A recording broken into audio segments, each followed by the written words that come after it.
déjà avant, fait qu'ils ils ont continué à livrer. Mais sinon, le modèle d'affaires juste salle à manger, puis il n'y a pas de livraison, ce modèle d'affaires-là, il va avoir de la misère, là.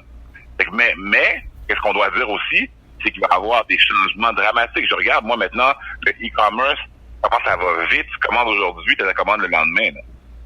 Oui, ben là, avec la COVID, ça dépend si ça sort déjà de ta ville. Parce que moi, je veux pas critiquer. Ah oui, ben c'est sûr que comme... C'est sûr que les chaînes d'approvisionnement, si tu commandes en Chine ou si tu commandes loin, c'est sûr que... C'est chiant. Mais si tu commandes local, en ligne, le lendemain, ça arrive. Oui, exactement. Le lendemain, 1 ou 2 jours max. Tu sais, comme moi, j'ai vécu une expérience avec une compagnie, je vais pas citer son nom, par respect, qui est une compagnie quand même populaire, que tout le monde utilise, qui est mondiale. La situation qui est arrivée, c'est que, je sais pas si c'était un bug qu'il y avait cette journée-là, mais c'était pas juste avec eux, c'était avec d'autres compagnies achats en ligne. Ils prenaient les fonds en double. Oh, wow. Puis non seulement prendre les fonds en double, quand tu es en ligne avec quelqu'un avec la banque en tant que telle, ils arrivaient pas à essayer de freiner la situation. Fallait parler avec la compagnie pour qu'ils puissent, eux, nous dire qu'est-ce qui va devoir être fait. La transaction. Ah ouais, non. Puis, il y a moins de gens dans le service client. Il faut qu'il y a moins de gens dans le centre d'appel en même temps. Non, c'est particulier ce qui est arrivé actuellement, mais en même temps, tu sais, il y avait plein de compagnies qui disaient que le travail de la maison, c'était impossible. Puis maintenant, tellement de compagnies se sont mis au travail de la maison. Regarde là, maintenant, là. On utilise une certaine compagnie, on la citera pas parce qu'elle n'a pas d'argent. Mais cette compagnie-là, elle a fait des affaires d'or pendant la pandémie. Toutes les compagnies qui ont suivi ton finance maintenant, là, c'est un nouveau modèle.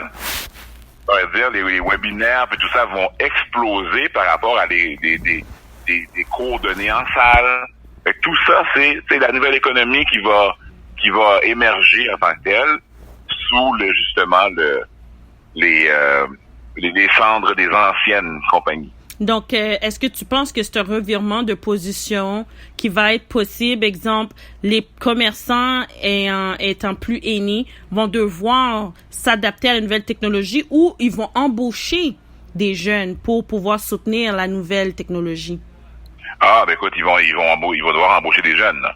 Parce que c'est comme ça dépend de ta... Tu sais, souvent, il y a des entreprises qui n'étaient pas sur le web, parce que c'est encore une entreprise où le patron est pas nécessairement à l'aise avec l'Internet puis tout ça, tu sais.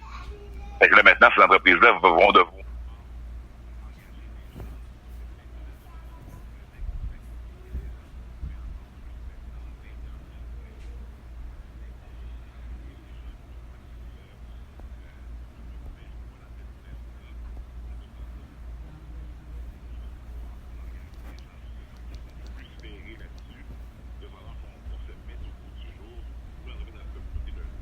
pas en ligne encore, c'est fondamental qu'ils soient en ligne. Tu sais, par exemple, là, tu regardes, tu vas acheter dans une compagnie comme Saint-Hubert, par exemple, tu peux acheter en ligne. Ben, tous les restaurants devraient avoir un site web où tu peux acheter en ligne.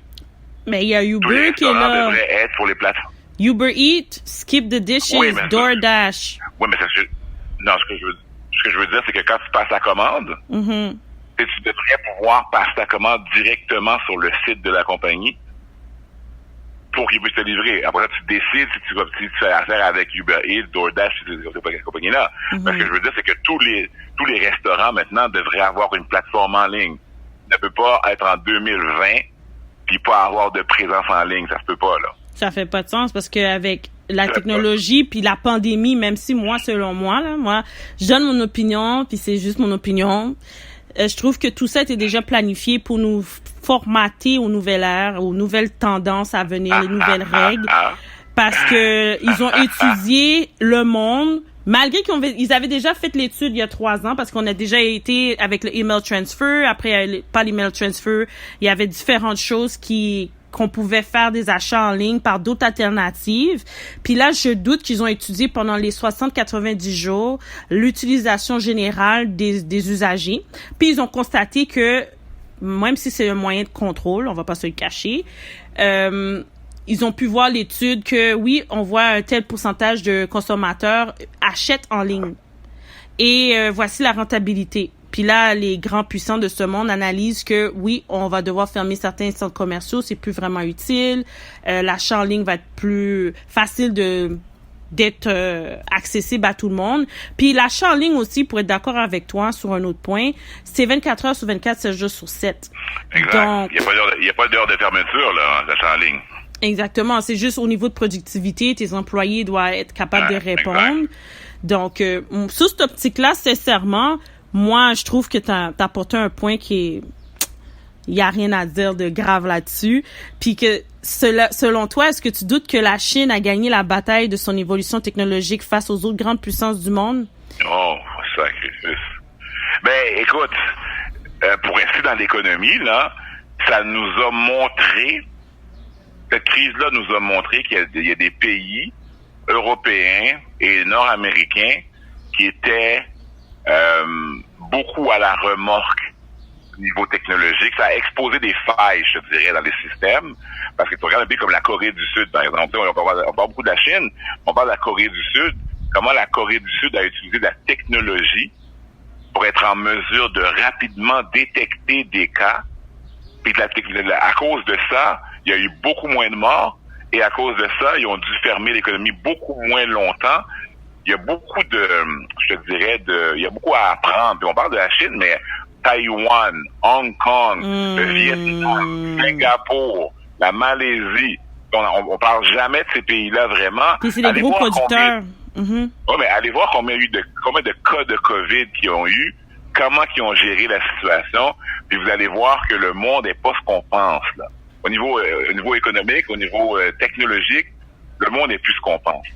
De penser que les pays européens sont toujours les plus avancés, là, ou les États-Unis sont les mieux avancés, puis tout ça, c'est pas vraiment le cas. C'est pas vrai. Non, mais ils nous l'ont montré.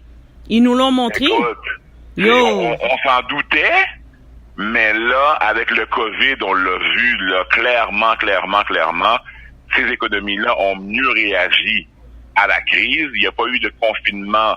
Aussi, s'il y a eu des confinements, c'est des confinements qui étaient ciblés. T'sais, en Chine, ils ont confiné Wuhan, qui est une province en Chine. C'est pas tout le pays qui ont confiné, tu comprends ce que je veux dire?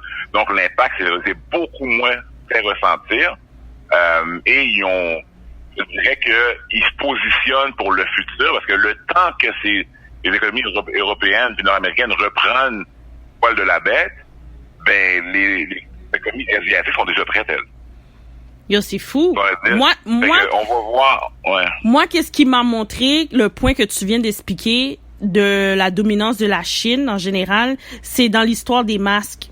Le pouvoir d'achat que le Canada avait, puis que les Américains sont allés payer cash pour détourner les masques, puis que là, on se réalisait à quel point, on réalisait, et encore, on réalise que si on n'aurait pas fermé nos locaux régional au niveau productivité, puis d'avoir tout expédié au Mexique ou avoir expédié en Asie, on aurait pu être à l'avance actuellement comparé à maintenant, il y a plusieurs personnes qui font des masques artisanaux, qui est très correct, j'ai rien à dire là-dessus. Par contre, ça reste que les N95 puis toutes les autres masques qui étaient nécessaires, si on n'aurait pas fermé certaines entreprises ontariennes, exemple, puis il y en avait aussi au Québec qui ont fermé l'année passée, si je me trompe pas, on n'aurait pas été dans tout ça aujourd'hui. Ben non, c'est sûr que s'il y a des choses, puis c'est ça que tu regardes comme ce qu'on appelle le supply chain, là, j'essaie de trouver le terme français. Chaîne d'approvisionnement ou de production. Oui, la chaîne d'approvisionnement, exact. Quand tu regardes justement comment ils sont délocalisés, puis comment que des pays ne produisent pas certaines choses, puis pendant cette crise-là, tu as besoin de cette chose-là, et tu as un petit nombre de producteurs qui vend au prix fort, parce que tout le monde s'arrache, pour pas parler du N95, tout le monde s'arrache justement ce masque-là. La compagnie n'est pas capable de produire pour tout le monde. On va dire, il a fallu que comme si le gouvernement américain et un peu le gouvernement canadien changent la vocation de certaines entreprises pour que les entreprises, c'est comme exemple des usines de GM qui produisent des respirateurs. Faut je dire, parce qu'il en manque. C'est extraordinaire. C'est toute la façon qu'on faisait des affaires auparavant, là, comme, OK, bon, ben, moi, je produis pas ça, mais je peux aller l'acheter en Chine, puis le faire rentrer par bateau. Ben là, quand tu fermes ta frontière à la Chine, tu peux plus aller chercher des produits. Ça, là, c'est ça le point tournant. Mais ils ont dit que les vols commerciaux internationaux n'étaient pas fermés. C'était toujours fonctionnel. Il y en avait beaucoup, mais il y en avait beaucoup moins. Ouais. Tu sais, c'est comme, comment je pourrais dire ça? Si tu transportes juste du cargo, là, il va y avoir beaucoup moins de vols. C'est vrai, mais ça prend plus de temps. Donc, et puis, est-ce que c'est rentable de juste transporter du cargo? Ben, c'est tout ça qui est arrivé comme d'un coup. Puis là, maintenant, on déconfine, puis graduellement, on va analyser qu'est-ce qui s'est passé, puis on va prendre des décisions en fonction de ce qui s'est passé. Mais ce qu'on peut dire, et c'est un fait, la Chine et l'ensemble des pays asiatiques ont beaucoup mieux réagi à la crise que les pays européens et nord-américains. Et ça va avoir des conséquences. Il y en aura toujours des conséquences avec tout qu'est-ce qui s'est passé puis qu'est-ce qui est à venir, hein, parce que on a passé juste la première vague ici au Québec. L'Ouest canadien avait fermé parce qu'ils avaient vu les prévisions du Québec puis de l'Ontario. Fait que eux, leur semaine de relâche était une semaine après nous ou 2 semaines après. Puis quand ils ont vu tout l'impact que ça fait, ils ont fermé toute leur province. Fait qu'il y avait pas de sortie et d'entrée possible, qui fait que le taux dans l'Ouest des cas avait diminué, mais ça n'a pas empêché leur niveau de productivité. C'est qu'est-ce que j'ai observé. Mais en même temps aussi, tu regardes, c'est comme, tu regardes Vancouver, par exemple. Vancouver est pas loin de la Chine. Donc, il y a plein de gens de ces communautés-là qui habitent à Vancouver. Quand il y a eu le SRAS, le H1N1 en Asie, ces communautés-là, eux, sont branchés sur la Chine, ils sont branchés sur l'Asie, fait qu'ils savent déjà qu'est-ce qui se passe là-bas. Fait que nous, quand on a pas planifié, nous, commencer à réagir par rapport à ce qui se passe en Chine, ben les communautés, les gens, en Colombie-Britannique, eux, ils ont commencé à réagir avant nous. Et c'est ça qui fait que comme le confinement a fait mal et va continuer à faire mal. Parce que quand tu confines une économie qui dépend à 60 ou 70% de la consommation, écoute, tu viens de détruire ton économie pendant un certain temps, là. Imagine, on avait un surplus le 10 mars, là, quand il y a eu le budget, c'était-tu le 10 ou c'était c'est le 10 mars, quand il y a eu le budget de la province est sorti, on avait un surplus et en ce moment, on a un déficit de 10 à 15 millions. Milliards, excuse-moi. En 2 mois, là. C'est fou, hein? Puis, si tu regardes très bien... C'est tout un revirement. Nos premiers ministres, là, OK? On va dire le 13 mars, quand tu as regardé la télé, puis à aujourd'hui, là, est-ce que je parle selon l'optique. Moi, j'étais encore à l'école, tout à chiffre pour moi online, mais j'étais un peu habituée à ça. C'est pas un stress, mais c'est sûr que c'est pas la même chose quand c'est des cours que tu dois argumenter puis tout ça versus un cours que tu peux tout faire en ligne, tu fais tes calculs avec des outils. C'est pas la même chose. Puis là, quand j'écoutais Legault le 13 puis Trudeau le 13 mars, jusqu'à on va dire hier, mon taux de stress a tellement diminué parce qu'à un moment donné, je me suis juste déconnectée. J'ai dit là, ça fait pas de sens. Qu'est-ce que je suis en train d'écouter? Ça fait plus de sens. Qu'est-ce que je regarde? Puis là, j'ai commencé à me concentrer en Europe puis en Asie parce qu'ils sont plus avancés que nous. Puis j'ai regardé les États-Unis puis j'ai commencé à arrêter de regarder les États-Unis parce que je voyais que les États-Unis, il y a quelque chose derrière tout ça que moi, je trouve que c'est plus politique qu'autre chose. Puis au Canada aussi, je trouve que c'est politique aussi. Puis, qu'est-ce qui m'a fait rire un peu, puis que toi, tu pourrais élaborer avec tes connaissances, c'est comment des citoyens écrivaient sur les chats, puis les lives, puis les whatever qui se passait sur les réseaux sociaux, où qu'ils ont trouvé l'argent, le gouvernement, où qu'ils sortent avec cet argent-là. Puis moi, je restais là, je dis, mais mon Dieu, est-ce que les gens ont une connaissance de base? De base, c'est quoi un gouvernement? Parce que je trouve la réaction de plusieurs était étrange. Non, mais ça, là-dessus, moi, c'est si je te dirais comme ma plus grande surprise dans dans la réaction des gens, c'est vraiment le comment je faisais ça?